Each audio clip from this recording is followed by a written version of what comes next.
আসতাম আমি যে যা গিয়ে গিয়ে ঘাস খায় আয়।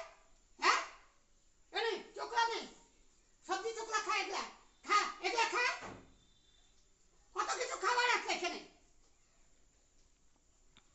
এই মারবি না কিন্তু শান্তু বেটাকে আমার বেটা ওই যে লক্ষ্মী ছেলে এটা তোকে তোকে মানে কি করতে ইচ্ছা করে তুই তুই বাচ্চাগুলোকে নিয়ে যা মাঠে গিয়ে খেয়ে আয়। হ্যাঁ যা বলতেছি যা চলে যা রান্নাঘরে ঢোক যা রান্নাঘরে ঢোক যা আয় রান্নাঘরে আয় আয় আয় তাড়াতাড়ি আয়।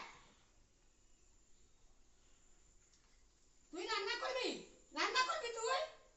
হ্যাঁ কোথা থেকে ভাত দিব তোকে রান্না না করলে। কয়টা বাজে এখন কয়টা বাজে বলতো তুই চলে আসবি।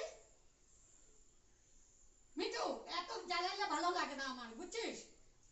তুই জ্বালাবি তোর বাচ্চাগুলো জ্বালাবে সন্তু জ্বালাবে